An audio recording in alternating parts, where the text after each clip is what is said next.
Happening అనిపిస్తోంది. So how do you feel today? ప్రతి సినిమాలో మీరు నన్ను ఇంటర్వ్యూ చేశారు. ఈసారి ఇంటర్వ్యూస్ చేస్తున్నప్పుడు అరే మంజుషా గారు మిస్సింగ్ అనిపించింది. థ్యాంక్స్. ఈవెంట్కి వచ్చి లెవెల్ చేశారు. ఫైనల్గా ఏదో నా సినిమా ఈవెంట్లో మీరు ఉన్నారు కదా, చాలు ఇదే లక్కీ అవ్వమని అనుకుంటా. థ్యాంక్స్. వచ్చిన అందరికీ నమస్కారం అండి.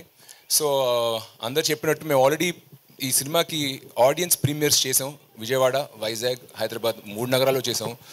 3 నగరాల్లోనూ నేను ఆడియన్స్తో పాటు కూర్చుని సినిమాని స్టార్ట్ టు ఎండ్ వరకు చూశాను. సో మేము ఏదైతే సినిమా తీస్తున్నప్పుడు ఇలాంటి ఎఫెక్ట్ ఉంటుంది, ఇక్కడ నవ్వుతారు, అక్కడ ఎంజాయ్ చేస్తారు అని ఆశించాము, సేమ్ అలాంటి రిజల్టే వచ్చింది. సో మేము చాలా కాన్ఫిడెంట్గా, చాలా హ్యాపీగా ఉన్నాము.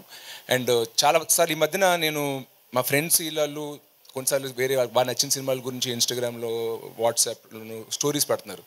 పెట్టి సినిమా రిలీజ్ అయిన రోజు లేదా తర్వాత రోజు ఫోన్ చేసి యారా బాగా ఎలా ఉంది సినిమా, ఏం చూసావు ఏంటంటే, లేదు భయ్యా చూడలేదు అన్నాడు.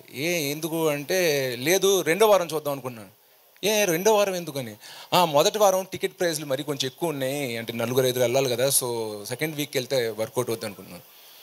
అంత ఇష్టపడినోడు సినిమా రిలీజ్ ముందు స్టోరీలు పెట్టిన వాళ్ళు మా స్టాఫ్ కానీ వీళ్ళు కానీ కానీ సినిమాకి వెళ్ళడానికి కొంచెం జంకుతున్నారు.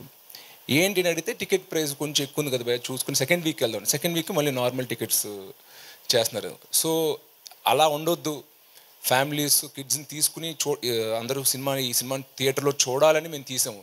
అలాంటప్పుడు టికెట్ ప్రైస్ కూడా మనం రీజనబుల్గా పెట్టాలని నేను ప్రొడ్యూసర్ గారిని రిక్వెస్ట్ చేశాను. సార్ చాలామంది పిల్లల్ని తీసుకొద్దాం అనుకుంటున్నారు, పిల్లలప్పుడు 1-2 పిల్లలు ఒంటరిగా రాలేరు, యూత్ లాగా వాళ్ళని తీసుకురావడానికి అడల్ట్స్ రావాలి. సో ఒక ఫ్యామిలీ కదిలి థియేటర్కి రావాలన్నప్పుడు మనం కూడా వాళ్ళకి ఒక అఫోర్డబుల్ ఎక్స్పీరియన్స్ ఇవ్వాలి అని రిక్వెస్ట్ చేస్తే, మళ్ళీ ఈచ్ ఏరియాకి ఒక్కొక్క డిస్ట్రిబ్యూటర్ ఉంటారు. మళ్ళీ ఆ డిస్ట్రిబ్యూటర్ థియేటర్ ఓనర్తో మాట్లాడి నిజంగా 100-200 థియేటర్ ఓనర్స్తో మాట్లాడి ఈ స్కీమ్ ఓకే చేయించినందుకు నేను ఫస్ట్లీ మా ప్రొడ్యూసర్ జ్ఞానవేల్ రాజా గారికి పెద్ద thanks చెప్పుకోవాలనుకుంటున్నాను.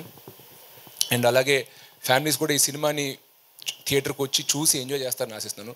And it's like universal film. మేము అనుకున్నప్పుడు ఓన్లీ ఒక టైప్ ఆఫ్ ఆడియన్స్కి నచ్చుద్దు అనుకున్నాం, కానీ బట్ థియేటర్లో ప్రివ్యూ షోస్ వేసినప్పుడు all kind of audience really enjoyed this film. So masses కూడా ఎంత ఎంజాయ్ చేస్తారు ఈ సినిమా అని నేను అనుకోలేదు. Only family A centre film అనుకున్నా, బట్ ఇట్స్ మోర్ యూనివర్సల్. అది ప్రివ్యూ షోస్ అయ్యాక నాకు అర్థమైంది. So I'm sure everybody will enjoy this film in the theatres అండి. Thank you very much. Super Shirish garu, we are all eagerly waiting to experience this film actually. Thank you so